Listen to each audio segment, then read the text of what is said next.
Throughout my whole life, I have always seen the value in meditation practice. As early as an 8-year-old or 9-year-old, the first time I saw people Om. In fact, first it was humorous. Later on in life, I learned more about how it can get that third eye activated and moving.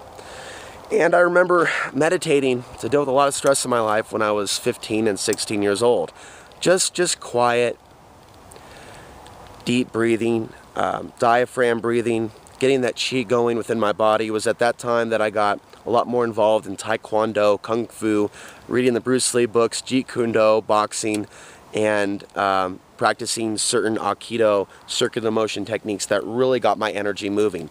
So I have always seen the value in meditation, but it's not until recently, a couple years ago, that I started taking a particular online course. It's a 2-hour course, and there's several other individuals live taking the course with me. And there's more things that I'm going to share in the future, but what I want to share right now is the importance of learning the grounding cord meditation. And you can go online, you can learn about a grounding cord meditation, but to me this is fundamental. This is beginner. It's one thing just to practice deep breathing to reach a calm state. And this is important. It's also important to be able to just breathe naturally and observe your breath. This is where vipassana or vipassana, there's different ways of saying it. This is where that comes into play. There is a 10-day course you can take. Most of you do have a vipassana center within a few states of you. I think. At least there is, there's quite a few that I've found online. Where people go for 10 days, they remove themselves from distractions, from cell phones, from the internet, from sexual activity, from alcohol, from meat. And they just breathe for 10 days and they observe their sensations. They're equanimous. I should be doing more vipassana. Now, for people that are involved in looking at conspiracies or politics or the world of dark ETs, or looking even at the sun or astrology, you're dealing with some serious heavy energies. And some of those energies are not yours. So it's not enough to just breathe and watch it and go, I'm just going to observe this and not react to it. You got to do some house cleaning. You know, we take a shower for a reason. We take a shower so we can clean off the dead cells and the dirt that attaches to our body. Well, spiritually grounding, it's the same thing. It's taking that spiritual shower. It's grounding out what's not yours. It's moving the dirt out. It's flushing the system. It's cleaning. And it's all about your imagination. It's all about your ability to believe that you are doing it. And there are some people that are going to be skeptical and say there are no powers of the mind. You can't just calm yourself down by breathing. You can't just visualize that your area is clean. But in fact, you can. And the very fact that you can visualize something and it be real gives it more power, especially in this case. And I know there's a lot of people that do see the power of the mind and how doing certain exercises can certainly help you on a psychological level. Because I'll tell you what, if you're looking at some of this stuff, there are all types of energies coming in. If you're on Facebook, I think Facebook is an alien portal, just being on the internet, because you're dealing with technology. You're dealing with their grid. Now, Earth is something different. That's why they call it earthing, when people walk barefoot on the ground. That's why in this meditation class, they practice running in the earth and cosmic energies.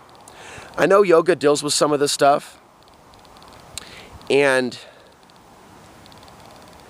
I'd like to learn more about yoga in the future, but there's different types of yoga, and a lot of them don't involve particular body movements or stretches or holding certain poses. It's just working on getting that cosmic and earth energy going. For some reason, there are some people that get really concerned when they hear about meditations like this. And they think that by doing such, that you're opening up the doorways to the devil. And it's quite to the contrary. First of all, let's go back to grounding. When you're grounding, and I'll talk about what that is now, for those of you that may want to practice this for just a few minutes, and you can tell me what you think or what you feel. Grounding is about visualizing a grounding cord. It can be a waterfall. It could be a tree trunk. It could be just a large circle. Think like a hula hoop with wrapping around it, or an external shell that's strong. Perhaps it's made of gold.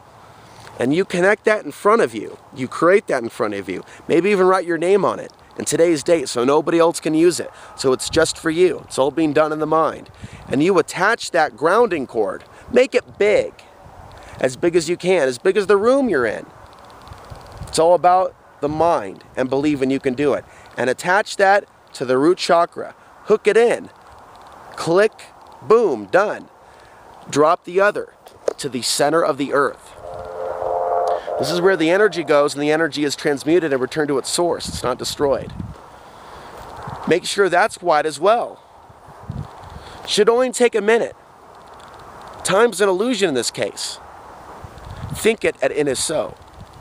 So once you have that connected, root chakra, center of the earth, do a check, maybe hit it, tap it. All right, strong. See that energy going down it, and then boom, flip the switch. And in the mind's eye, just like flushing a toilet, ground out the pain in your body. Ground out the distractions, also known as pictures. Ground out the foreign energy that may be psychically attacking you. Be it an alien energy, a demonic energy, or just another human being who's obsessed on you. Who's obsessed with your energy. Who knows you enough to get right in there and try to cause interference. Or maybe they're not intending to cause you interference, but they're thinking about you all the time and it's causing interference because you're really damn sensitive. If it's one thing I know, it's how this world can be a little stressful at times because I'm too damn sensitive. I've heard that my whole life. Alex, you're too damn sensitive. You got really thin skin. That's why I have to start practicing this grounding cord meditation more often on a regular basis. Now, some of you are at different levels of openness to the idea that we have a sixth sense. But a lot of this is taking place in the mind, whether you identify that as a sixth sense or just the mind. And it's there where you need to hold your focus, right up here in the head as you ground. And so when you ground out your body, you should also take time to ground out your head. Anything that shouldn't be there, distractions, thoughts, ground it. And this grounding cord, in a way, can be visualized as some sort of a slip and slide. Or anything that's attached to that grounding cord or anything that you make touch that grounding cord, come on over here. You don't really belong here. Meet my grounding cord. Down the cord it goes to the center of the earth. There's nothing violent about it. There's nothing angry about it. There's nothing negative about it. You can learn more about this online. The grounding cord is about declaring your space. And so people think about space like, people being in their space, up in their space. Hey, bro, you might want to get back. You're getting real close to my space. Etherically, things are the same way. Sometimes things aren't going to leave your space unless you make them leave your space. And there are ways to make things leave your space and clean your space and ground yourself that don't involve violence or violent thoughts. Now, I do think that there's something more to the realm of psychic warfare. And I'll be talking more about that in the future. And I think you need to know what you're doing before you start going up against certain beings, certain entities, certain parasites, certain dark ETs. But I think some of us may have been born with that ability. And we're here on Earth to remember what we have learned in the past. And I'm telling you now, there's something about this grounding cord and some of these techniques I'm learning that I need to share with the rest of the world. Because you are in spiritual warfare land. This isn't just about what's taking place in the 5 sense, black and white physical reality. And this information needs to be taken seriously if you take your spirituality seriously. And a lot of you do. So take my advice, do a little Googling on the grounding cord. And I recommend starting with a few minutes a day. Leave your experience with grounding cords down in the comment section down below if you've already done this. The grounding cord could be anything of your description. It could be a circle, it could be a hula hoop or a large one. It could be a long chain, a waterfall, tree trunk. There are so many different things it could be. The fact is that you're creating it and you're making it real. And you're going in there and you're in your mind and you're visualizing the connection to that grounding cord after you make it in front of you, and you're sending it to the root, to the core of the planet, and you are making sure that it is secure. Roger, check, we're ready to go. You're flipping the switch and it's go time. And as you do this, you practice letting go of trying to do a good job or being perfect or putting a lot of effort into it. You just let it happen. You just let it happen, and you practice observing it as it's happening.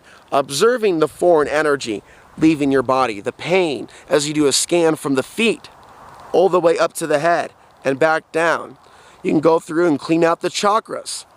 If there's something that you're aware of that's there, you focus in on that, you connect that to your grounding cord, and you watch it zip, go down without any effort. You don't have to do anything. It's all a matter of etherically setting it up and then watching it do its magic. So I'll be talking more about this in the future.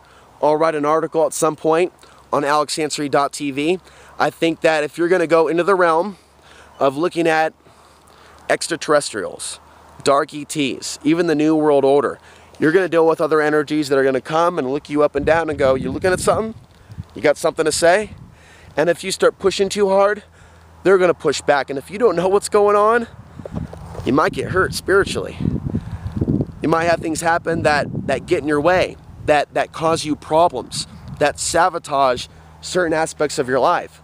As someone that's gone through this, as someone in the public eye, I have learned this out of my own desire for spiritual self-preservation. So there's certain experiences I've had that I'm not going into right now, but there's a certain motivation behind what I'm talking about, why I'm talking about it, and why I think some of you can benefit from practicing certain things just a few minutes a day. But I'm all about walking the walk and not just talking the talk. So I'm biting my tongue on the rest of the information that I have and things I want to share, because I want to keep things very simple and only talk about what I can testify that I have a little experience with.